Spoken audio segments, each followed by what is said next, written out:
નમસ્કાર મિત્રો, હું રાજેશ ભાસ્કર આપ સૌનું યુટ્યુબમાં આપણી આ ચેનલ પર સ્વાગત કરું છું. મિત્રો, આજે આપણે તારીખ 18મી મે 2026ના કેટલાક મોસ્ટ ઇમ્પોર્ટન્ટ કરંટ અફેર અને અગાઉની પરીક્ષામાં પૂછાયેલા કેટલાક ઇમ્પોર્ટન્ટ પ્રશ્નો વિશે ડિટેલમાં ચર્ચા કરીશું, જે આપને આવનારી પરીક્ષા માટે ખૂબ જ ઉપયોગી સાબિત થશે. તો મિત્રો, આપ આ ચર્ચા સાથે જોડાઈ રહેજો અને વિડીયોને પહેલેથી લઈને છેલ્લે સુધી પૂરેપૂરો જોવાનો આગ્રહ રાખજો. તો ચલો મિત્રો, શરૂ કરીએ.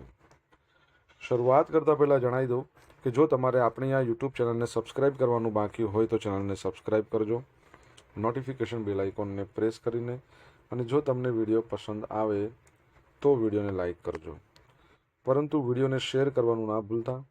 તમારા જેટલા પણ મિત્રો જેઓ કોમ્પિટિટિવ એક્ઝામની તૈયારી કરી રહ્યા છે એ બધા મિત્રો જોડે આ વિડીયોની લિંકને અત્યારે જ શેર કરી દો, તમે જે તે સોશિયલ મીડિયા એપ્લિકેશન વાપરતા હો એમાં. ચલો તો શરૂઆત કરીએ. સૌપ્રથમ જોઈશું અગાઉની પરીક્ષામાં પૂછાયેલા વિજ્ઞાનના પ્રશ્નો, જેના જવાબો તમારે મને કમેન્ટ બોક્સમાં લખીને જણાવવાના છે.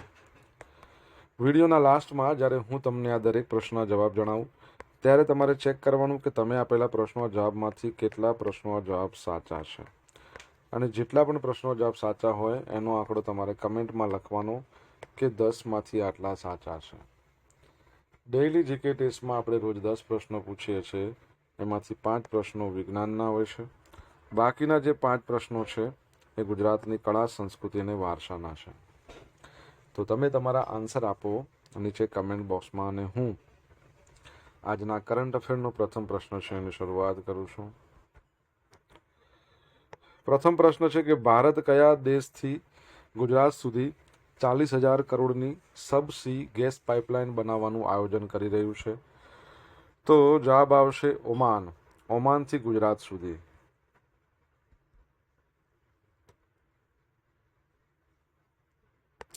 વર્ષ 2026માં હોર્મુઝની સામુદ્રધુની સ્ટ્રેટ ઓફ હોર્મુઝ એના સંકટને કારણે ઉર્જા સુરક્ષા ખોરવાતા ભારત સરકારે ઓમાનથી ગુજરાત સુધી 40,000 કરોડના ખર્ચે દરિયાઈ ગેસ પાઇપલાઇન બનાવવાનું મહત્વાકાંક્ષી આયોજન કર્યું છે. કેન્દ્ર સરકારે અગ્રણી પબ્લિક સેક્ટર યુનિટને આ પ્રોજેક્ટ માટે ફિઝિબિલિટી રિપોર્ટ તૈયાર કરવા નિર્દેશ આપ્યો છે.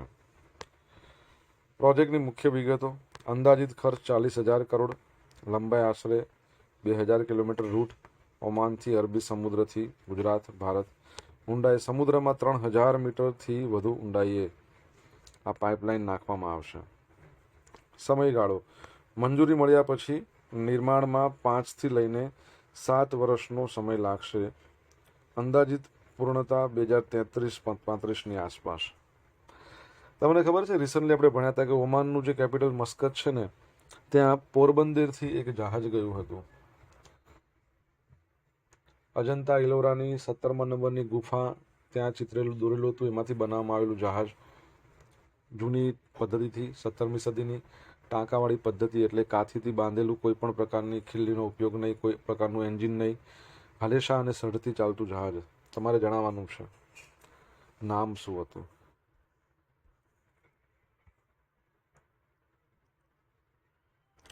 હવે મિત્રો, શા માટે આ પાઇપલાઇન જરૂરી છે? તો હોર્મુઝ સંકટ 2026 તમે જોયું તો માર્ચ 2026માં ઈરાન દ્વારા રૂટમાં ખલેલ પહોંચાડતા ભારતને મોટું આર્થિક નુકસાન થયું હતું. ભારતની 88% ફૂડ ઓઇલ આયાત આ રૂટ પર નિર્ભર છે. માત્ર 6 અઠવાડિયામાં ભારતને 62,500 કરોડનું નુકસાન થયું હતું. આ પાઇપલાઇન હોર્મુઝની સામુદ્રધુનીને સંપૂર્ણપણે બાયપાસ કરશે, તેથી ઉર્જા પુરવઠો કોઈપણ અવરોધ વગર ચાલુ રહી શકે. મુખ્ય કંપનીઓની ભૂમિકા: ગેલ લીડ ઓપરેટર અને પ્લાનર તરીકે, engineers India limited technical feasibility તપાસશે, ઇન્ડિયન ઓઇલ કોર્પોરેશન સહભાગી અને અંતિમ વપરાશકર્તા તરીકે જોડાશે.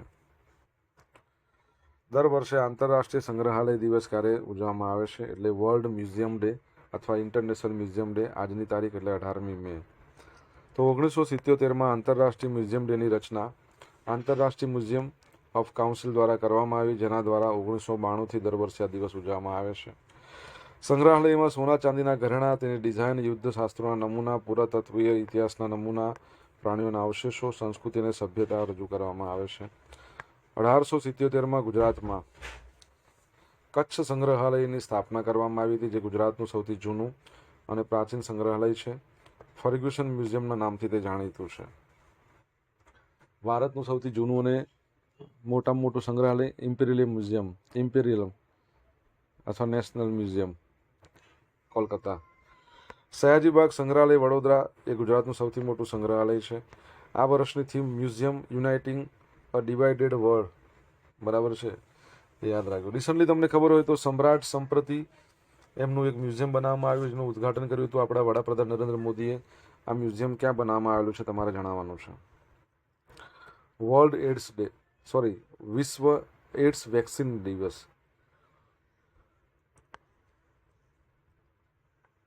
વર્લ્ડ એડ્સ વેક્સિન ડે તો 18મી મેના રોજ દર વર્ષે મનાવવામાં આવે છે, જેનો હેતુ HIV સંક્રમણને અટકાવવા માટે રસી શોધતા વિજ્ઞાનીઓનો આભાર માનવો, સંશોધન પ્રત્યે જાગૃતિ લાવી.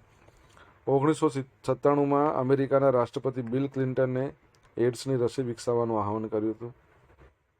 ત્યારબાદ પ્રથમ વખત 18મી મે 1958ના રોજ આ દિવસ ઉજવાયો.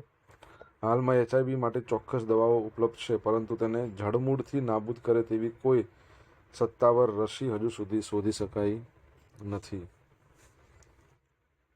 એડ્સ દિવસ ક્યારે મનાવવામાં આવે છે? કમેન્ટમાં લખજો. પ્રોજેક્ટ ચિત્તા. ભારતના વન્યજીવન સંરક્ષણ અભિયાન પ્રોજેક્ટ ચિત્તા એ એક નવી સફળતા હાંસલ કરી છે. મધ્યપ્રદેશના કુનો નેશનલ પાર્કમાં બોત્સવાનાથી લાવવામાં આવેલી 2 માદા ચિત્તાઓને મુક્ત જંગલમાં છોડવામાં આવી છે. નવો તબક્કો. 11 મે 2026ના રોજ મધ્યપ્રદેશના મુખ્યમંત્રી મોહન યાદવે 2 માદા ચિત્તાઓને કુનો નેશનલ પાર્કના ખુલ્લા જંગલ વિસ્તારમાં મુક્ત કરી. આ ચિત્તાઓ ફેબ્રુઆરી 2026માં જે બોત્સવાનાથી લાવ્યા હતા ને 9 ચિત્તાઓ, જેમાં 6 માદા હતી ને 3 નર, એમાંના આ 2 અનુકૂલન. આ ચિત્તાઓને ભારતીય આબોહવા, જંગલ અને ખોરાક સાથે અનુકૂલન સાધવા માટે કેટલાક અઠવાડિયા સુધી ક્વોરન્ટાઇન રાખવામાં આવ્યા હતા. વસ્તીમાં વધારો. હાલમાં ભારતમાં ચિત્તાઓની કુલ સંખ્યા વધીને 57 થઈ ગઈ છે. ભારતમાં જન્મેલા બચ્ચાઓ એમાં પણ આમનો સમાવેશ થાય છે. તમને ખબર હોય, ભારતે 1952માં ડિક્લેર કર્યું હતું કે ભારતમાં ચિત્તા નથી. ત્યારબાદ 17મી સપ્ટેમ્બર 2022માં આપણા વડાપ્રધાન નરેન્દ્ર મોદીએ શરૂઆત કરાઈ પ્રોજેક્ટ ચિત્તા.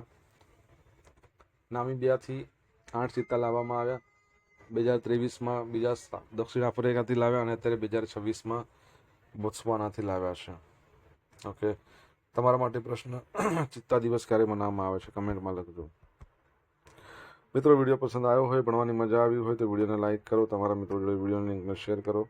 આપણી બંને યુટ્યુબ ચેનલ રાજેશ ભાસ્કર અને રાજેશ ભાસ્કર 2 અને સબસ્ક્રાઈબ કરો, નોટિફિકેશન બેલ આઇકોનને પ્રેસ કરીને.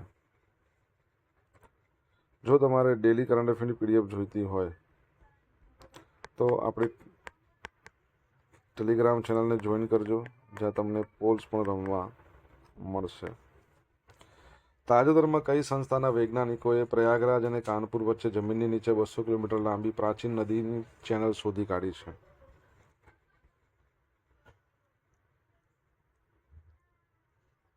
CSIR-NGRI. તો હૈદરાબાદમાં આવેલી છે CSIR-NGIR, એટલે કે council of scientific and industrial research, national geological research institute. એના વૈજ્ઞાનિકોએ ઉત્તર પ્રદેશમાં પ્રયાગરાજ છે ત્યાંથી લઈને કાનપુર વચ્ચે જમીનની નીચે એક પ્રાચીન નદીનો પ્રવાહ શોધી નાખ્યો છે. વૈજ્ઞાનિક ભાષામાં આને પેલિયો ચેનલ કહેવાય છે. વર્તમાન જમીનની સપાટી નીચે દટાયેલા જૂના નદીના માર્ગને તે દર્શાવે છે. કદ અને ઊંડાઈ. આ ભૂગર્ભ નદી વર્તમાન સપાટીથી આશરે 10 થી 15 મીટર નીચે આવેલી છે. પ્રયાગરાજથી કાનપુર લગભગ 200 કિલોમીટરના વિસ્તારમાં ફેલાયેલી છે અને ચેનલની પહોળાઈ 4 થી 5 કિલોમીટર છે. શોધની પદ્ધતિ. શોધ કેવી થઈ? તો વૈજ્ઞાનિકોએ શું કર્યું? હેલિકોપ્ટર દ્વારા એરબોર્ન જીઓફિઝિકલ સર્વે, હવાઈ સર્વેક્ષણ કર્યો.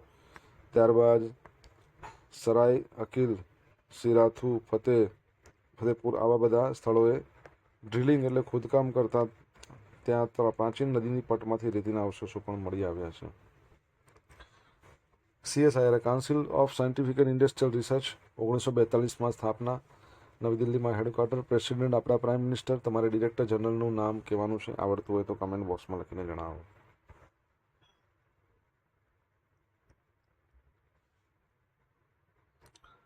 પ્રાચીન વિશાળ સંગ્રહ. આ દટાયેલી નદી હજુ પણ એક સક્રિય એક્વિફર એટલે ભૂગર્ભ જળ સ્ત્રોત છે જેમાં પાણી ભરેલું છે. પાણી સંગ્રહ કરવાની ક્ષમતા આશરે 3500 થી 4000 મિલિયન ક્યુબિક મીટર હોવાનો અંદાજ છે. જળ વ્યવસ્થાપન અને સરસ્વતી નદી સાથે જોડાણ. આ ચેનલને ત્રિવેણી સંગમ નજીક વહેતી પૌરાણિક સરસ્વતી નદીના પુરાવા સાથે જોડવામાં આવી રહી છે. જો કે વૈજ્ઞાનિકોના મતે અંતિમ પુષ્ટિ માટે હિમાલય ક્ષેત્રના વધુ પુરાવા જરૂરી છે. આ વિસ્તારમાં ભૂગર્ભ જળ સુધારવા માટે 150થી વધુ મેનેજ એક્વિફર રિચાર્જ બરાબર છે એવી સાઇટ્સની ઓળખ થઈ છે. ઓકે. ભારતીય ભાષા સંગમ 2.0 કાર્યક્રમનું આયોજન કયા સ્થળે કરવામાં આવ્યું? તો એકતાનગર. તો નર્મદા જિલ્લાના એકતાનગર સ્થિત સહકાર ભવન ખાતે 2 દિવસીય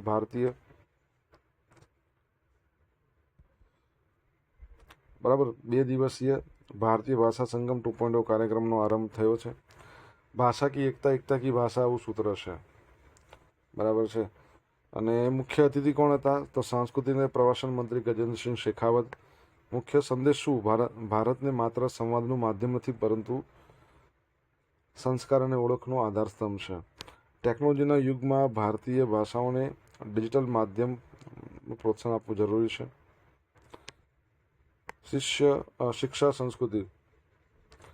સંસ્કૃતિ ઉત્થાન ન્યાસના અતુલ કોઠારી અને ગુજરાતી સાહિત્ય અકાદમીના અધ્યક્ષ ભાગેશ ઝાએ પણ અહીંયા ઉપસ્થિત રહ્યા હતા. 2 દિવસીય શિબિરમાં શિક્ષણ, રોજગાર, AI, ન્યૂ એજ્યુકેશન પોલિસી 2020 હેઠળ ભારતીય ભાષાઓ, એના મહત્વ અને અમલીકરણ અંગે ચર્ચા કરવામાં આવી હતી. તમને ખબર છે મિત્રો, ભારતના બંધારણમાન્ય ભાષા 22 છે. પરિશિષ્ટ કયા પરિશિષ્ટમાં 22 ભાષાઓ લખેલી છે? વડાપ્રધાન નરેન્દ્ર મોદી છે, એમની તાજેતરની UAEની મુલાકાત. તો વડાપ્રધાન મોદીએ તાજેતરમાં UAEની મુલાકાત દરમિયાન બંને દેશો વચ્ચે 5 મહત્વના કરારો કર્યા છે.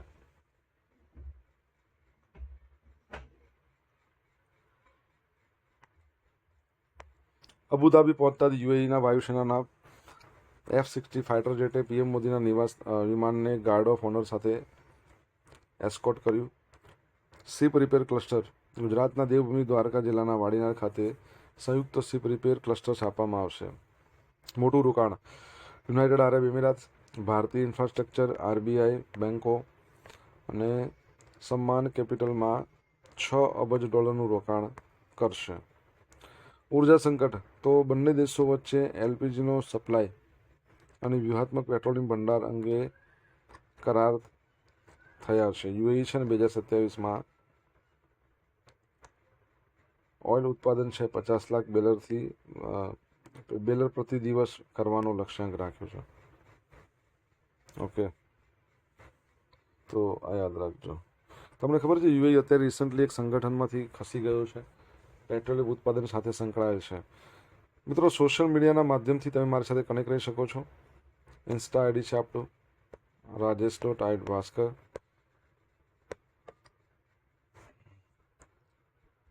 ફેસબુક ID શું છે? તો RI ભાસ્કર. અને ટેલિગ્રામ ચેનલ છે આપણી શું? રાજેશ ભાસ્કર, જ્યાં તમને ડેલી કરંટ અફેરના PDF મળશે, પોલ્સ પણ રમવા મળશે. ભારત સરકારે ખાંડની નિકાસ પર કઈ તારીખ સુધી તાત્કાલિક અસરથી પ્રતિબંધ લાદ્યો છે? તો ભારત સરકારે કીધું કે 30 સપ્ટેમ્બર 2026 સુધી ખાંડની નિકાસ પર પ્રતિબંધ. ભારત સરકારે સ્થાનિક બજારોમાં ખાંડનો પુરવઠો જાળવી રાખવા અને કુશળ અને ફુગાવાના જે જોખમો છે એને નિયંત્રિત કરવા માટે 30 સપ્ટેમ્બર 2026 સુધી ખાંડની નિકાસ અને એને તાત્કાલિક અસરથી પ્રતિબંધિત કરી દીધી છે. વિશ્વના બીજા સૌથી મોટો ખાદ્ય ઉત્પાદક દેશ છે આપણો ભારત, બ્રાઝિલ પછી. તો ભારતના નિર્ણયની વિશ્વ બજાર પર મોટી અસર પડી છે. નીતિમાં ફેરફાર. Directorate general of foreign trade એને ખાંડની નિકાસની નીતિને રેક્ટિફાઈડ પ્રતિબંધિતમાંથી બદલીને પ્રોહિબિટેડમાં મૂકી છે. કઈ ખાંડ પર પ્રતિબંધ છે? તો એક તો કાચી ખાંડ હોય, રો સુગર, સફેદ ખાંડ, રિફાઇન્ડ ખાંડ, 3 પ્રકારની ખાંડ. ખાંડનો કટોરો કોને કહેવાય છે? કયો દેશ છે? ખબર હોય તો કમેન્ટમાં લખજો. પ્રતિબંધના કારણો 2025-26ની સિઝન માટે ખાંડનું ઉત્પાદન 27 લાખ ટન. ખાંડનું ઉત્પાદન 275 લાખ ટન અંદાજવામાં આવ્યું છે. સ્થાનિક માંગ કેટલી છે? 280ની છે. ક્યાંથી પહોંચી વળે? તો સ્ટોક લેવલ પર ઘટવાની ભીતિને કારણે આ નિર્ણય લેવાયો છે. અપવાદો આમાં પણ છે. તો જે શિપમેન્ટનું લોડિંગ 13મી મે 2026ના પહેલાં શરૂ થઈ ગયું હોય અથવા કાર્ગો કસ્ટમને સોંપી દેવામાં હોય તો તેમને મંજૂરી મળશે. આ ઉપરાંત અન્ય દેશોની વિનંતી પર ફ્રૂટ સિક્યુરિટી માટે અને યુ તથા યુએસને કોટા મુજબની નિકાસ ચાલુ રહેશે. કોમનવેલ્થ યુથ વેઇટલિફ્ટિંગ ભારતે 4 ગોલ્ડ મેડલ જીત્યા. તો ભારતીય વેઇટલિફ્ટરોએ સમોઆમાં રમાઈ રહેલી જે સ્પર્ધા છે એમાં પોતાનું નેતૃત્વ જાળી રાખ્યું. બીજા દિવસને અંતે ભારતને ફાળે મહત્વની સિદ્ધિ આવી છે. જો સુનિલ સિંહ પુરુષોની 65 કિલોગ્રામ કેટેગરીમાં 271 કિલોગ્રામ વજન ઉંચાવીને ગોલ્ડ જીત્યો. પછી એસાંગ ફા ગોગોઈ મહિલાઓની 58 કિલોગ્રામ કેટેગરી 185 કિલોગ્રામ વજન ઉંચ્યું ગોલ્ડ. અભિનવ ગોગોઈ પુરુષોની 71 કિલોગ્રામ કેટેગરી 284 કિલોગ્રામ વજન ઉઠાવીને સુવર્ણ પદક જીત્યો. યારુનેશી યુનિવર્સલ કપ એમાં પુરુષોની 65 કિલોગ્રામ કેટેગરીમાં વધુ 289 વજન સાથે ગોલ્ડ મેડલ જીત્યો. ભારતીય વેઇટલિફ્ટિંગ ફેડરેશનના મુખ્ય પ્રમુખ છે સહદેવ યાદવ. એમણે એથ્લેટિક્સ અને આ કોચને આ મોટી સફળતા બાદ અભિનંદન પાઠવ્યા છે. કોમનવેલ્થની વાત આવી, તમને ખબર છે કોમનવેલ્થ નેશન્સ છે એના ડિરેક્ટર જનરલનું નામ તમને આવડે તો કમેન્ટ બોક્સમાં લખીને જણાવજો. અગાઉની પરીક્ષામાં પૂછાયેલા વિજ્ઞાનના પ્રશ્નો જોઈ લઈએ. પેન્સિલમાં શું વપરાય? ગ્રેફાઇટ. કઈ ધાતુ સામાન્ય અવસ્થામાં પ્રવાહી રૂપે હોય છે? પારો. લાફિંગ ગેસ એટલે શું? Nitrous oxide. આ નહીં આવે, આવશે. પૃથ્વી પર સૌથી સખત પદાર્થ? હીરો. કયા બ્લડ સુગરવાળા વ્યક્તિ સાર્વજનિક બ્લડ ગ્રુપ ડોનર એટલે કે રક્તદાતા છે? શું આવશે અહીંયા જવાબ? તો કયું બ્લડ વાળા? ઓ. અગાઉની પરીક્ષામાં પૂછાયેલા ગુજરાતની કલા સંસ્કૃતિ વારસાના પ્રશ્નો જોઈ લઈએ. પહેલો પ્રશ્ન, માતાનું મઢ તીર્થ સ્થાન ક્યાં આવેલું છે? તો કચ્છમાં આવેલું છે. ગોકુલના મહારાજા ભગવતસિંહે તૈયાર કરાયેલ નવખંડનો વિશાળ શબ્દકોશ ભગવત ગોમંડળને કયા નામે તૈયાર કર્યા હતા? ગુજરાતમાં સૌપ્રથમ સફાઈ વિદ્યાલયનો પ્રારંભ? વ્યારા. ખ્વાજા મહેમૂદ દરિયાઈ દુલ્હાનું પવિત્ર સ્થાનક કયા જિલ્લામાં છે? મહીસાગરમાં છે. હવે મિત્રો જોઈશું ગઈકાલે પૂછેલા પ્રશ્નો જવાબ. પહેલો પ્રશ્ન, રેબિટ્સ ફ્રી અમદાવાદ અભિયાન પૂર્ણ કરવાનું લક્ષ્ય ક્યારનું છે? 2030નું. કેરળના આગામી મુખ્યમંત્રી તરીકે કોની નિમણૂક થઈ છે? તો વીડી સતીશનની. હવે મિત્રો આજે પૂછેલા પ્રશ્નો જવાબ જોઈ લઈએ.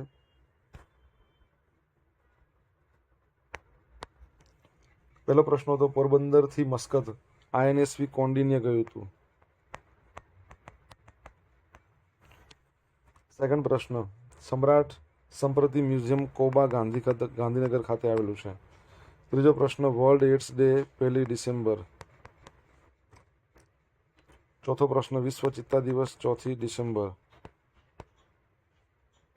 પાંચમા નંબરનો પ્રશ્ન, CSIRના ડિરેક્ટર જનરલ એન કલાઇસેલ્વી.